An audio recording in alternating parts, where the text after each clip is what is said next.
dire d'ores et déjà qu'on va avoir très très chaud. C'est simple, une canicule si précoce, si intense, c'est une première en France au mois de juin. Des températures records, 12 à 15 degrés au-dessus des normales de saison. Oppressive heat rising northwards across the whole of the UK. London, 39 degrees, breaking the July record for the UK.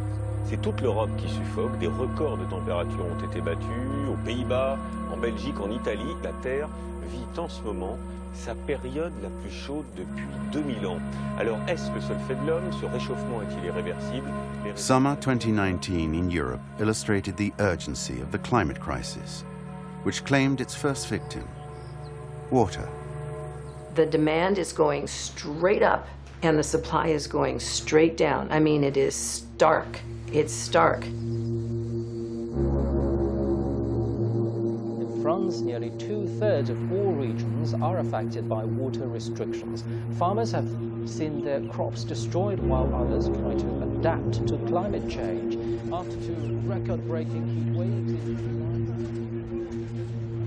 Today, 70% of the Earth's pure water is used for human consumption.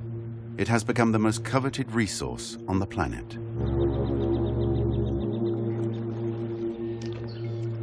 To save humanity, Wall Street wants to start a revolution. Make water profitable and create water markets, just like oil markets. Water falls from the sky, therefore it should be free. Whenever I hear that, I always say, diamonds occur in nature and they're not free. It's a financial product, like any other financial product. The market is changing a bit over the last couple of weeks. It's around that $485 to $495 a hectolitre mark today.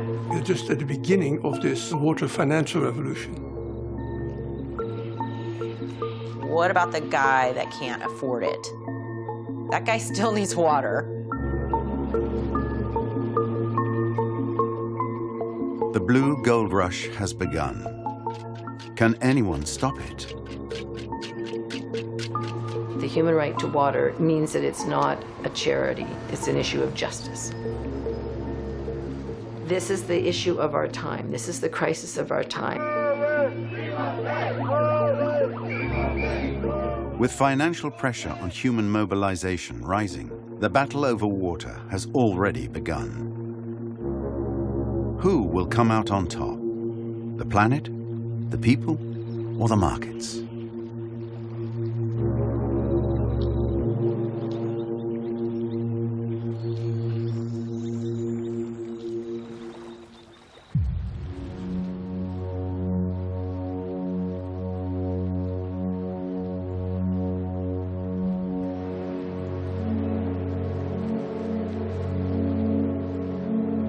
London, the financial capital of Europe. Here is where the relationship between water and finance first began 30 years ago.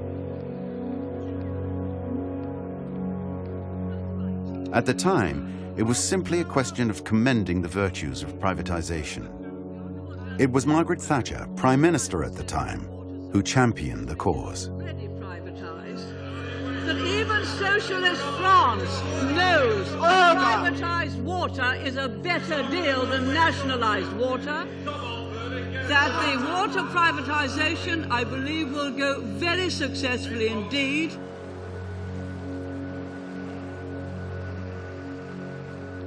What happened was the entire system, the entire physical system, as well as the concession, was sold to the private companies.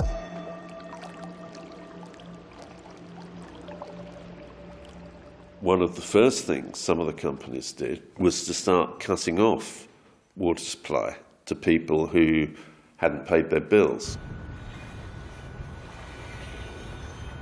One company, for example, disconnected 11,000 customers, and as far as the company was concerned, they could stay disconnected. If they didn't pay their bills, they didn't get any water.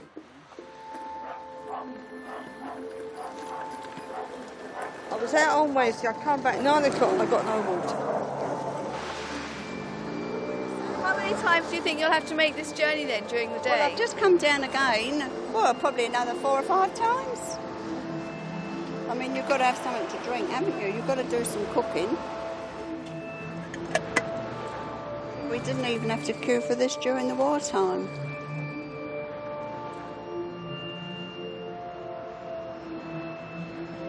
I said myself, it's disgusting. But from the market perspective, that doesn't matter. The market couldn't care less if people die of cholera. Really, that's not their job. Their job is making money, and they've done that very well.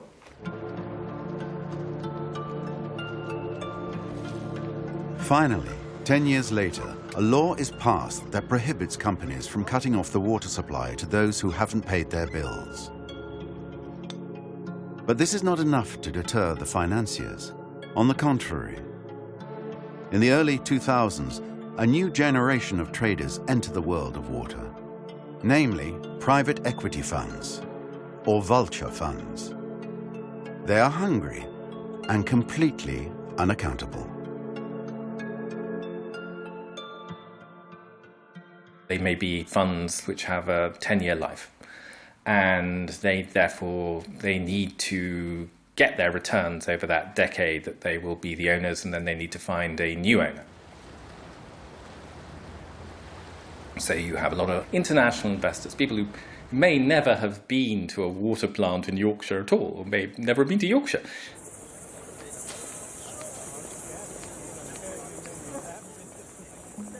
In London, Thames Water, the distribution authority that covers 20% of the country, is bought by the Australian-based Macquarie funds.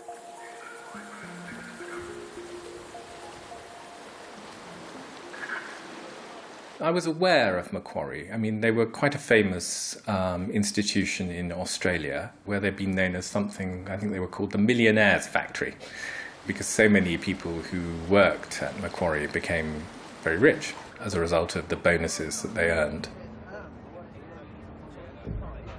Macquarie were one of the first private equity companies to say these are good places to be. One of the simple reasons for that is, if you observe, there is and is going to be population growth.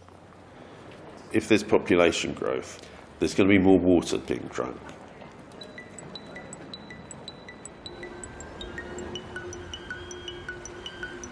David Hall is the man who revealed this water scandal.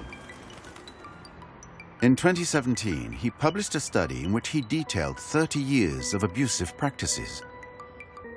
Rising bills, soaring dividends to shareholders, and tax evasion. A caricature of financial capitalism.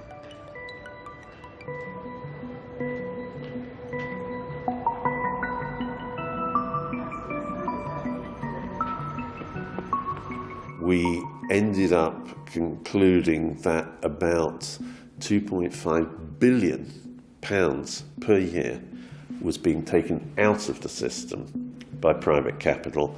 Now, the main reason for that was that the dividends they were paying themselves were very high and very regular.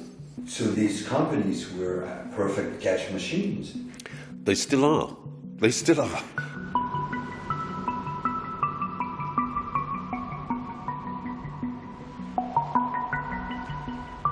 Everybody believes correctly that we are being swindled by the water companies.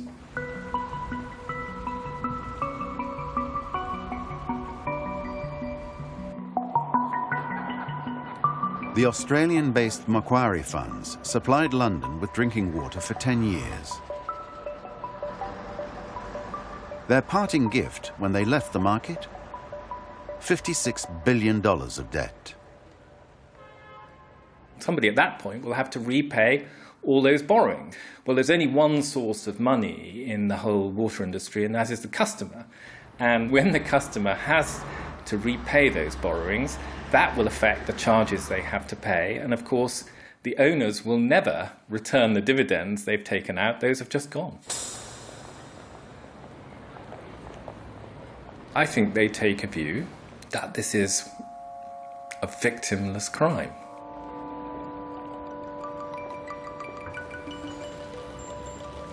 The funny thing about the UK's experience with water privatisation is no one else in the developed world has done it. It's a one-off. And sometimes you have to ask yourself, why is it?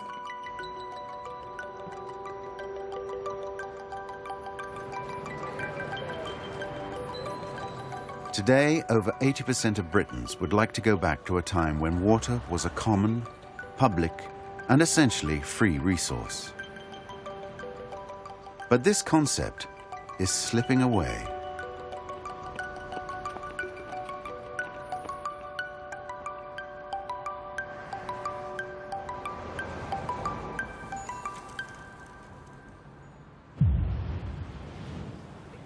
Sweltered through another 24 hours of extreme heat.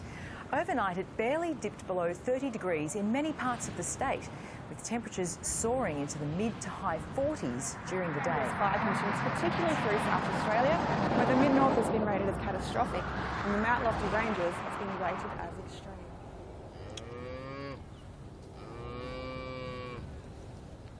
Australia, the hottest continent on the planet, on the front line of climate change.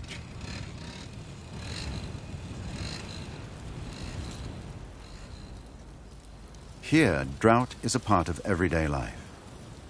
In this parched country, Australians are getting closer and closer to tomorrow's world. A world where water is a scarce and expensive resource.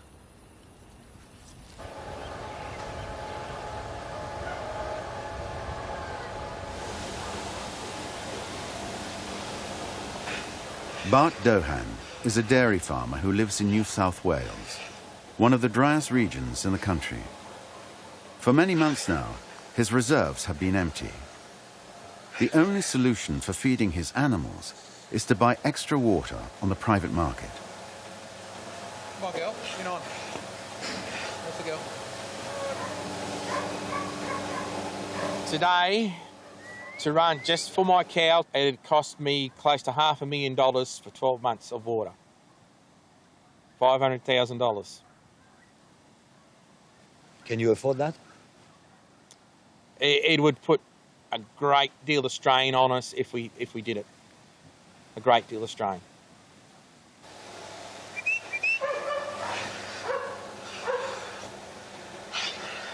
Okay. Like we know a farm in the last 3 months has already spent $1 million on water. A storm could come through tomorrow and wipe it all out too. So they've spent the money, but it's still a gamble from whether it's going to work or not.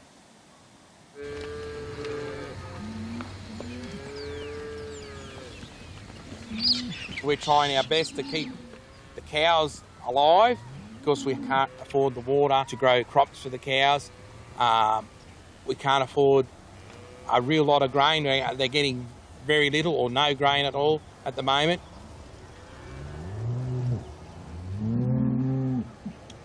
So they're producing 50% less than what they should be for this time of year.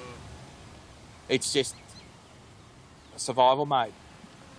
Try and survive, keep our cows going, and try and get out the other end of it.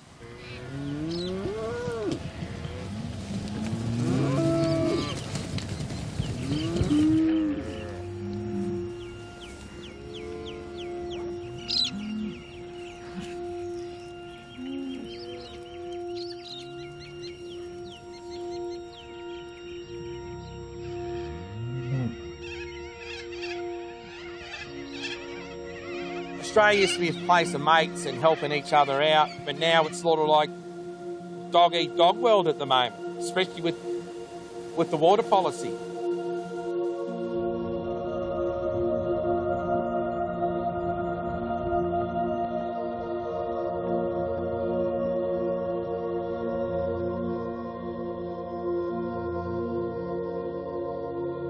Water has become like gold.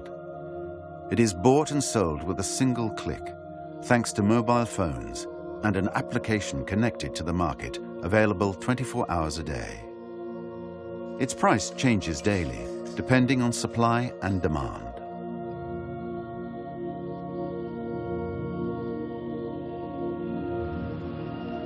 It's there, I can touch it, I can paddle my feet in it, but I can't use it. Not unless I've got that money. Once the transaction is approved, irrigation channel valves open automatically and pour out millions of litres to customers, those who can pay.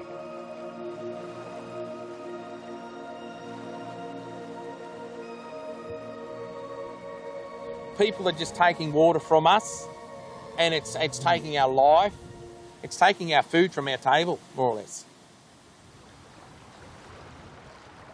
Why we're doing it is hopefully next year the rivers are full and that we don't have to go back onto that open market to buy water again. Will it happen? Will it not? We don't know. We might as well play Russian roulette.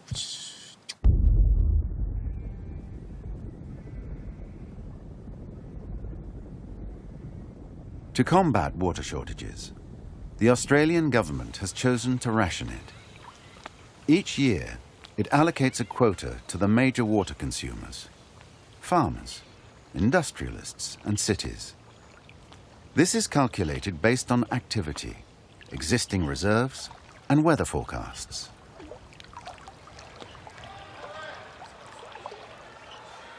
Along with this new law, called the Water Act, water markets have been created where anyone can come and purchase additional rights or sell some of their own.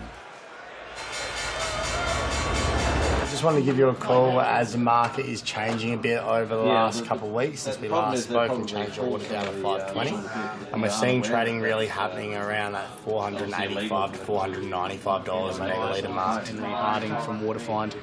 Thanks, Pete. Look forward to hearing from you. In just 10 years, the water business has become the new El Dorado, with a turnover of $2 billion per year. Morning. Yeah, I am. 9 o'clock, first thing, yeah. Waterfind is the world's leading water stock exchange. They work with the megalitre, a unit of measurement equivalent to 1 million litres. Some of my team here call me the water market pioneer. So I'd like to say that I'm a pioneer in the world. How much more has he got in that order to go then? Well, since I had to do a manual transfer, he's only got, I think he had balance of 6 megs. It was okay. It was bugger so all. We'll reset that again then. And so prices today are around the $500 per megalitre or per million litres.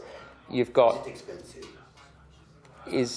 I think it's cheap. What, $500? What's that, 300 euros or 350 euros for 1 million litres of water? I'd say that's pretty cheap when you look at it from that perspective.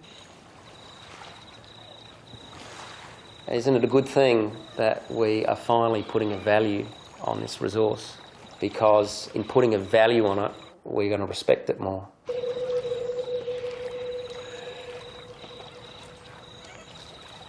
In this new world, every drop counts. Water is no longer a natural resource, but a commodity.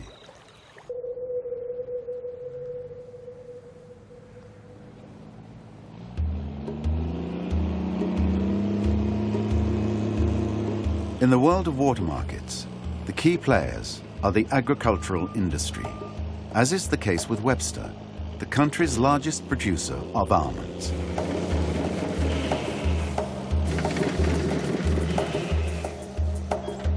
The directors of this company are among the richest water owners, at the head of a reserve worth more than $200 million.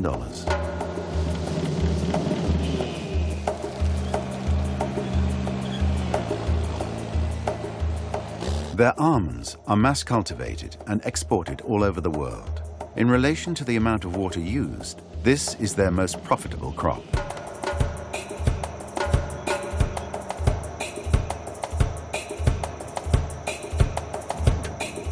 On this farm, Brendan Barry has the title of Water Manager.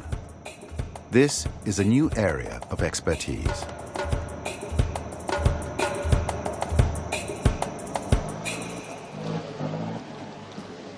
That there, that's the wood colony.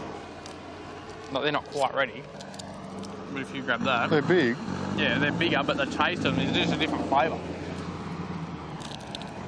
But the nonpareil are the real... Nonpareils, there's other nuts bigger than that, but these are the best seller, that's why. And they crop pretty well, so that's why everyone sort of keep them as 50% of the orchard. Yeah. They're easiest to market and whatnot. The total value of our water is more valuable than all the land we hold, or the plant and equipment, or the livestock that we hold.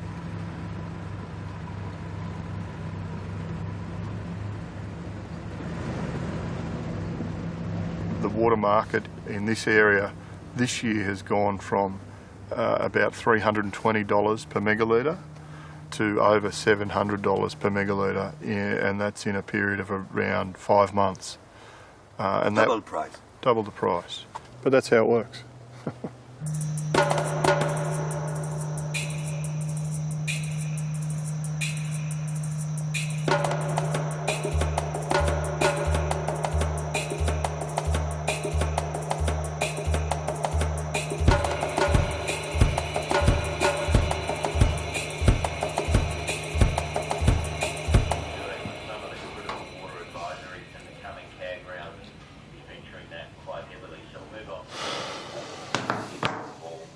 As water manager, Brendan is more of a trader than a farmer. In our business, we want to use our water efficiently, because if we do that, we can drive a greater profit into the business. And that's what we're ultimately here for, is to deliver a profit for the shareholders. These are the things that are interesting or useful.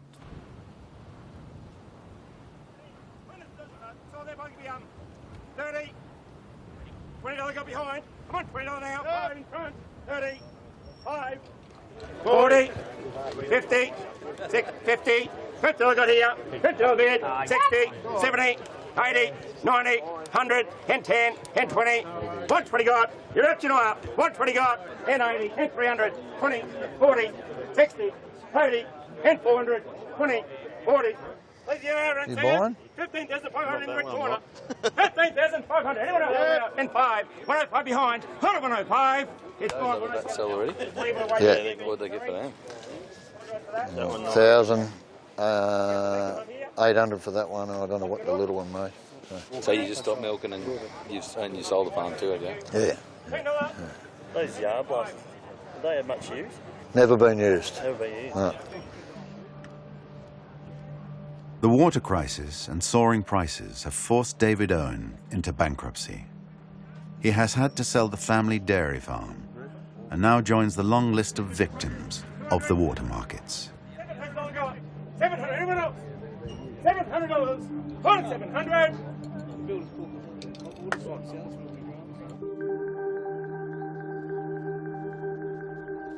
It's an end of an era. I've been in this district all my life, so I haven't lived more than 10 kilometres from where I sit. So yeah, it's a special day. Yeah.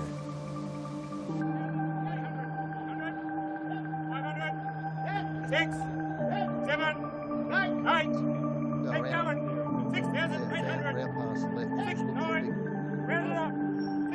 You look at your cash flows for the last 12 months and 4 years ago, and you realise you're spending more and more on water. And then Jenny said to me, you can't keep going on like this, so that conversation wasn't very nice. Threw my dishes in the sink and stomped out.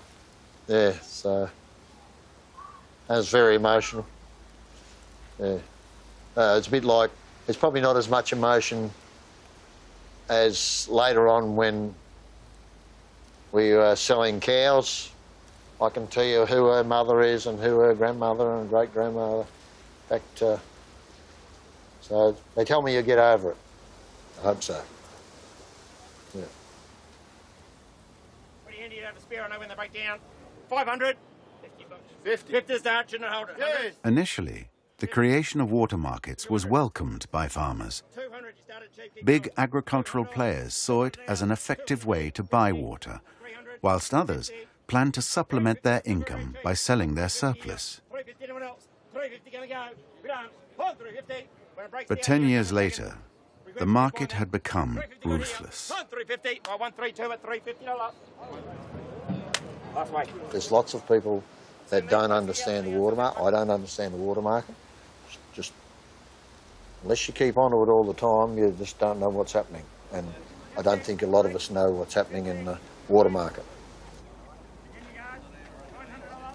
Unless you're buying, you don't want to look at the water market because lots of times it only depresses you. Especially if you're looking for water and you think, oh, it'll go down. No, it doesn't. It keeps going up.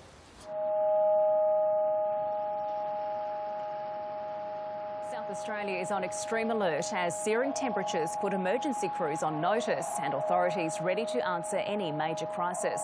Records fell today and more are set to tumble tomorrow, with Adelaide forecast to hit 45 degrees, nudging the hottest day on record for the city. The CFS warns it won't be able to control any major... Adelaide in southeast Australia, the driest city on the driest continent on the planet.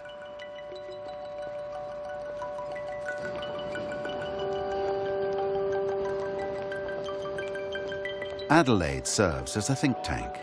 It's here, at the university, that the idea of water trading was conceived. And in some years, you might get zero water.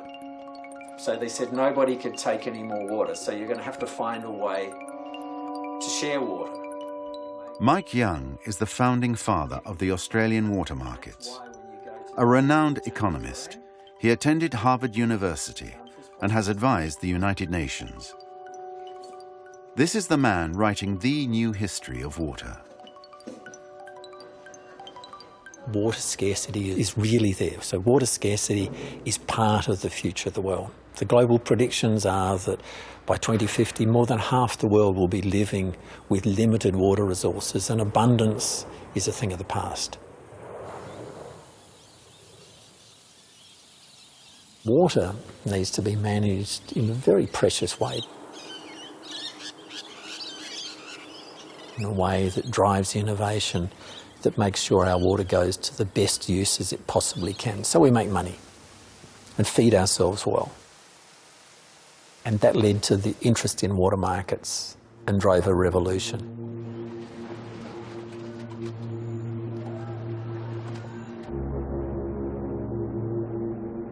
The revolution started by Mike Young has turned climate change into a market force. It's fascinating to see how sophisticated our water markets have become. If there's rain forecast in a week's time, the price of water will go down because farmers know they won't have to irrigate. If it's going to be really hot for the next fortnight, then the price of water goes up.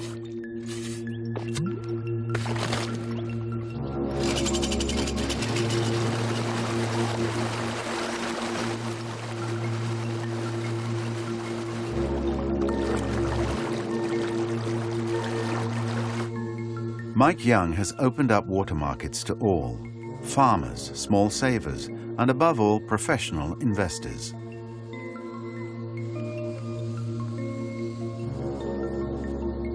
Nowadays, everybody can buy water on the stock market, for consumption or simply for speculation. When water becomes scarce, and as it becomes scarcer, then somebody has to stop using it. And what markets do is they discover and reveal the most appropriate people to pull out of agriculture. As it is for making cars, as it is for lots of things, we live in a competitive world.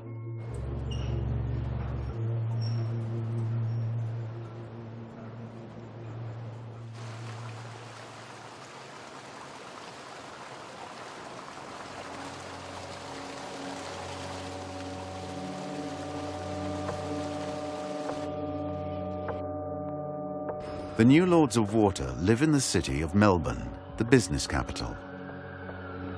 They are bankers, insurers, pension and investment fund managers. And they are gradually taking control of this blue gold.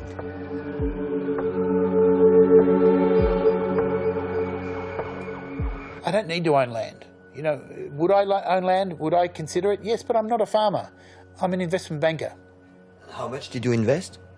Not much, maybe $20 million. The price of water has doubled, but in the next 10 years it will double again because of intensive agriculture. Nicknamed the Water Bandit, David Williams rules over his empire from high up on the 45th floor. As an owner of expansive water reserves, he rents his water to farmers, as others would rent land. And the future is looking bright.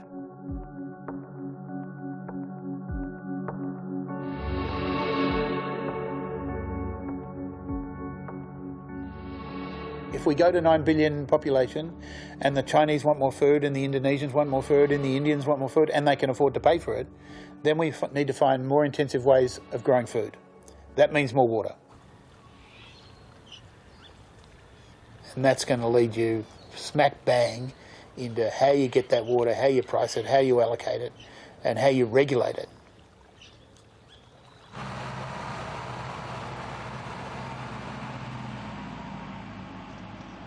With the big investors buying water, it's getting back to the old days of the landlords and the peasant farmers.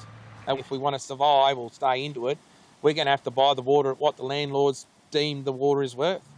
Back to the Middle Ages, yeah.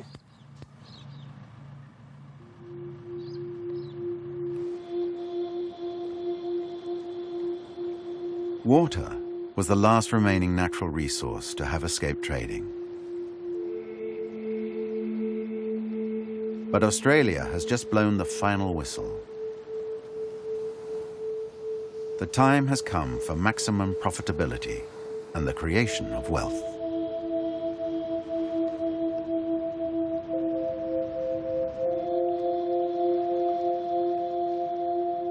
I'm Narendra Elder. I speak on behalf of my people, on behalf of this land and this water. Water, for me and my people, is a part of who we are.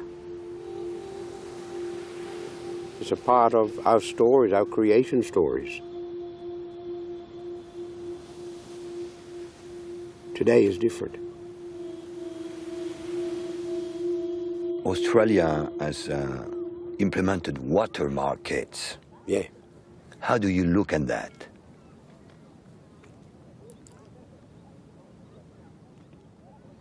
We don't like it very much. We don't like it at all.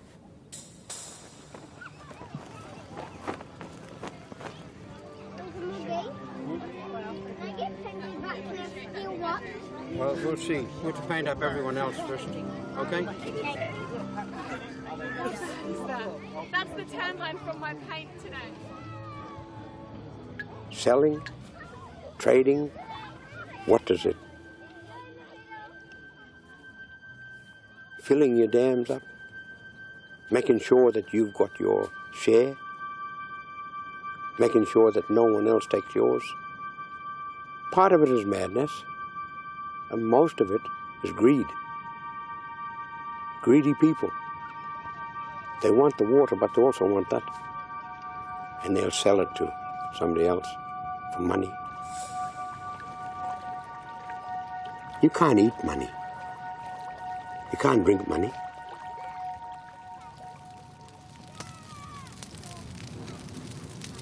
Kangaroo.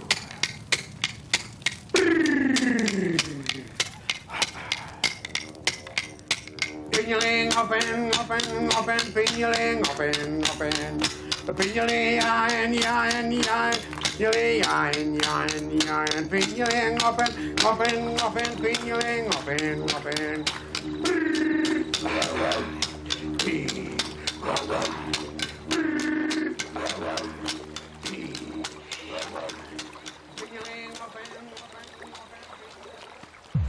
If you thought the hot weather was bad this weekend, just wait until tomorrow. The 5th day of our heat wave is expected to be incredibly uncomfortable and potentially dangerous as the humidity... Very, very hot today. It's moving in from the Midwest where they've been dealing with this sweltering heat. And now that it's moving here to the East Coast, it could stick around for several days, becoming a full-blown... Make water a commodity. Listed on the stock exchange. Bet on its price. And if Wall Street replicates the Australian model.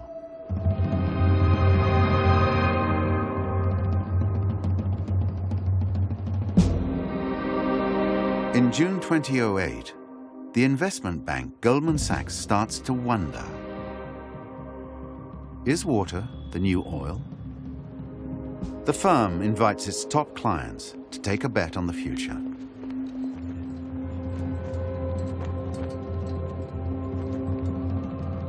Goldman Sachs, the conference, that was me. I used to work at Goldman Sachs, and in 2008, that was a conference that I held. There's this absolute intuitive appeal that says population growth is outstripping the water supply. That must mean companies that are engaged in the water business are a sure thing, that they can't miss. They get mesmerized by these megatrend appeals in water. Is water the next oil? That question's not going to go away. We're just probably not ready for it yet. Goldman Sachs and its investors must wait. Public opinion is not ready yet. It's not until 2015 and the International Climate Change Conference in Paris that the world leaders finally declare a state of emergency. If we act here, if we act now, if we place our own short-term interests behind the air that our young people will breathe and the food that they will eat and the water that they will drink and the hopes and dreams that sustain their lives, then we won't be too late for them. In the developed world, for the last 100 years, we haven't had to think about our water or worry about our water. It's been essentially unlimited wherever we want it, whenever we want it. It's been really inexpensive. No one thinks about their water bill. They don't say, oh, take a shorter shower, the water's too expensive. I think that era is over.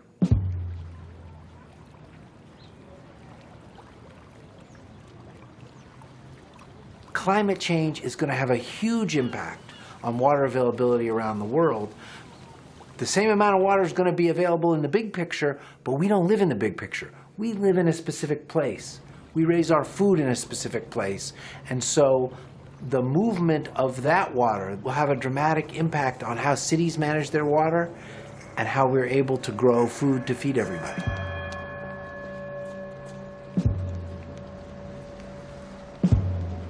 The climate emergency demands radical changes. Wall Street re-embarks on its mission. Citigroup, one of the largest US banks, publishes a report announcing the end of free water.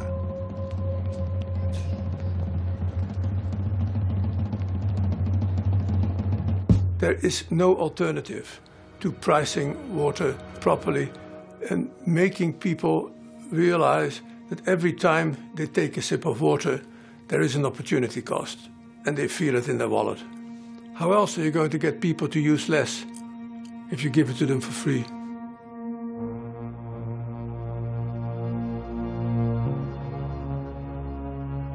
The dam has broken. The soft sounds of liberalism grow louder to celebrate the union of finance and water. We are going to see asset markets selling water derivatives. Even the high-frequency traders, the hedge funds, would become interested. So no, everybody sees this as an opportunity that will come. The question is just when and who will push it first and hardest. And what would be their motivation in coming? Profits. While also, indirectly doing good for humanity. So it's the best of all possible worlds. What could be better? It's very immoral to trade water. Why would it be immoral to trade water?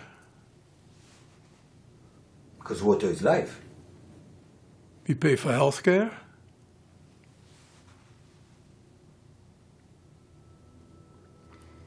Just because it's life doesn't mean it cannot be priced.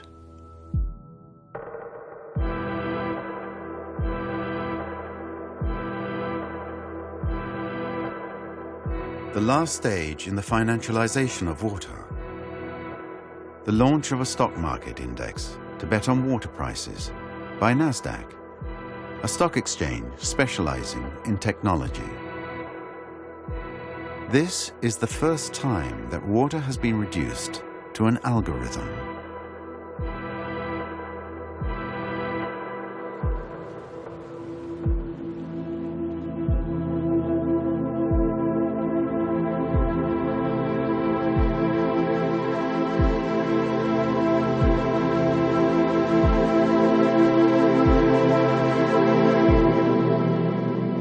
The man who came up with the equation works in central London. As a former trader in a Swiss bank, he launched the carbon markets, where industrialists trade rights to pollute in the form of credits, before he discovered water. Water used to be free in the old world, but the world is changing. There's too much stress on the system, and the most important commodity on earth can't be free forever. If you wanted to put it into the greed scenario, if you don't control it and use it properly, what will theoretically happen is those with the cash will have it, and those without the cash won't have it. Lance Coogan is the sort of man who looks to the future.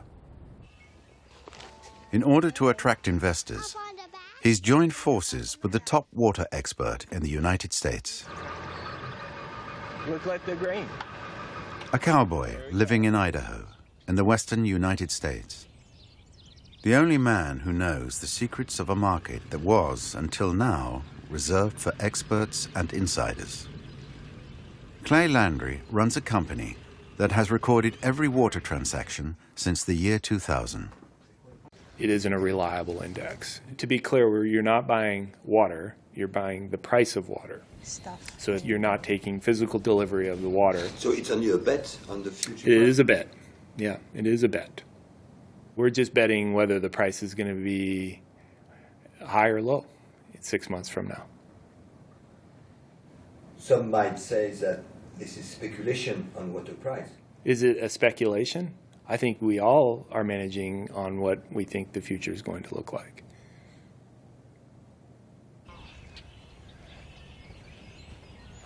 If what people are saying is coming, you better be on top of your water situation, or you're going to be without water.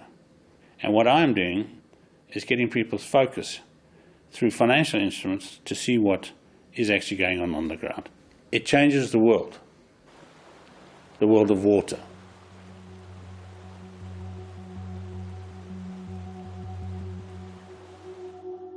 Is it too late to stop a financial takeover bid on water? We are just at the beginning of this water revolution, the water financial revolution. You can't let the market be the only decider of how water's allocated. Price can't be the only way you distribute water, because then you'll have rich people with big swimming pools and poor people who are dead. Allt mer tryckande grepp, och SMHI går nu ut och höjer varningen för varma temperaturer från klass 1 till klass 2. Och det här är alltså den näst högsta varningsklassen. Det innebär att det råder extrem värme. Varningen den gäller för de flesta kommuner i Stockholms län och flera... The global water rush is accelerating. Privatization, competition, profit. Key words of the liberal doctrine. Faced with this threat, one woman is standing up. Maud Barlow, a Canadian human rights activist.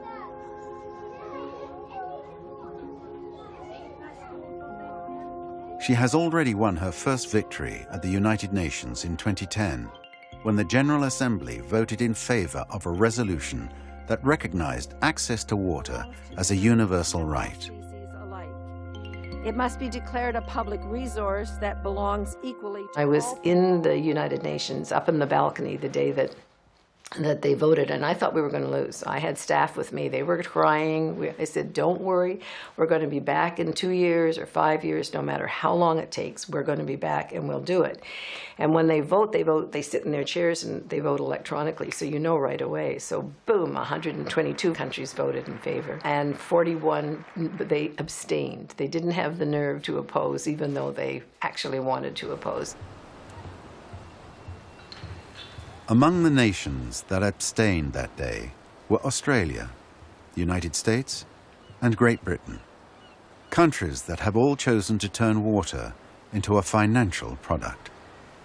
The human family took an evolutionary step forward at that point, and since then every country has ratified. It's in one way or another, it's now universal. So you got it now. You got it now. Maud Barlow may have won the battle, but she hasn't yet won the war. In Stockholm in December 2018, the activist was invited by the Nobel Committee to continue her fight at a conference about the future of water.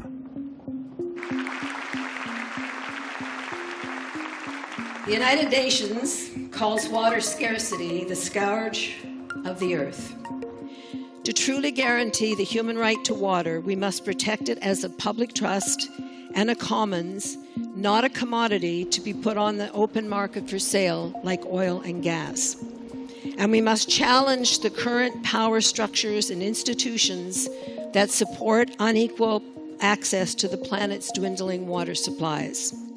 Our goal must be clean, affordable, accessible, public water for all, for everywhere, for all time.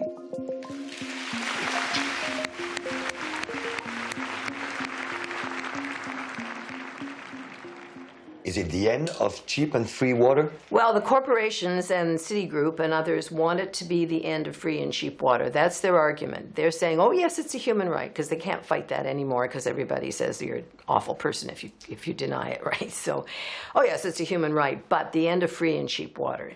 When they say it's got to be a commodity, it's because they know that the scarcer it becomes in a world where you desperately need water, there's gold. It's gold. It's blue gold. In Stockholm, Maud Barlow appears as the grain of sand capable of bringing the water market machinery to a halt. There are an awful lot of people in elite circles, and let's face it, the Nobel's pretty elite, that believe that the best thing to do for the water crisis is commodify it, put it on the open market like oil and gas, and see where it goes from there, right? So for me, it represented a breakthrough in getting our message out that we have to see water as a human right, as a public trust, and something that belongs to everyone. That's our goal. It's a big goal, and not one everyone shares, I have to tell you. Thank you so much for coming. Really, really, it was wonderful. Be activists now. Just go out and sometimes it'll be hard because sometimes you'll find nobody else. It's like, why me? Why don't other people care? And it's just the way it is. And you guys will do it. I know you will. You'll be our leaders. The winds of revolt are strengthening.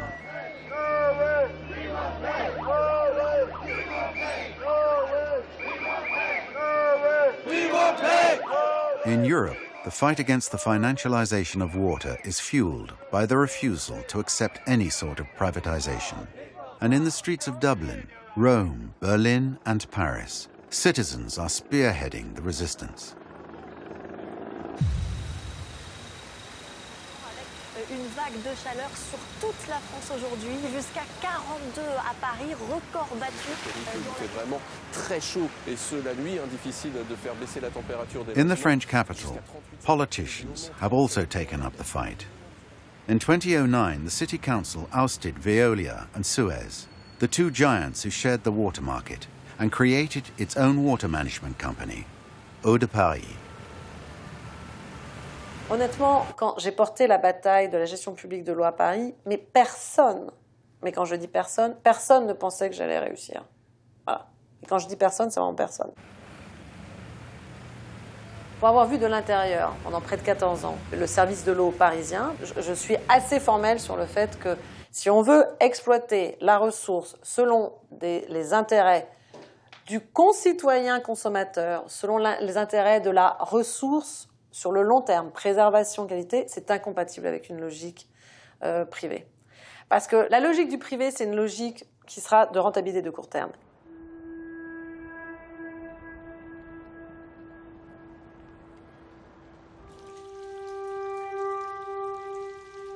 Avant, il y avait quand même au moins un peu une logique industrielle. Maintenant, il y a une logique industrielle, mais qui s'efface de plus en plus devant une logique financière. L'eau est encore du domaine, on va dire, de l'environnement, mais on voit bien que les acteurs économiques font pression à différents niveaux, les grands acteurs privés, pour que l'eau devienne une ressource économique comme une autre. Le risque est à la fois plus grand, et en même temps, il y a une mobilisation plus forte du public. Donc c'est ça qui est intéressant, c'est que je pense qu'il n'y a jamais eu autant de mobilisation autour de l'eau. How long will the European fortress be able to withstand the financial market pressure?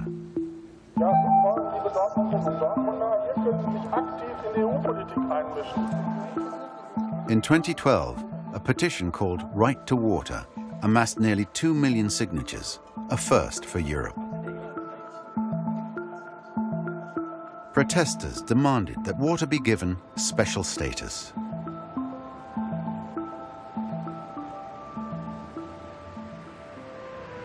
The European Citizens' Initiative really changed the way we discuss about water in Europe.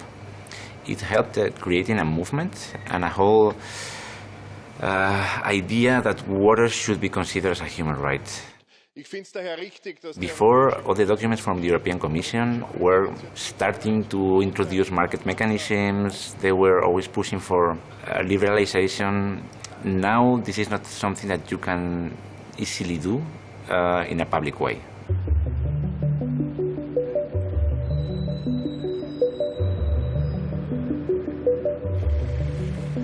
So the official answer from the European Commission was, of course, we support the human right to water, but nothing happened, no, in legislation.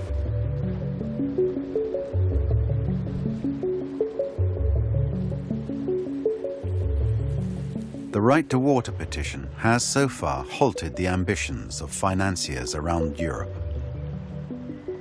But it remains a fragile victory. There are two paths, and I don't know who's going to win this. It's either water is a commodity, and it's going to be put on the open market for sale, or it's not. It's going to be understood to be a human right. You can't have it both ways. It's time to choose now which path. A word on hope from each of you, please. Well, for me, the hope is that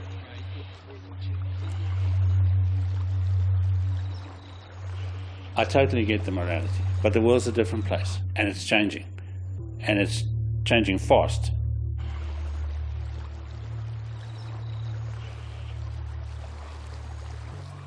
Water scarcity and climate change, is it a windfall for our business? Yes, it is. Is that a bad thing? Well, I suppose time will tell. I'd be saying don't do it. Don't take on this model. People just trying to make huge amount of money out of it. You're more or less going to have to sell your soul to get the water to be able to survive.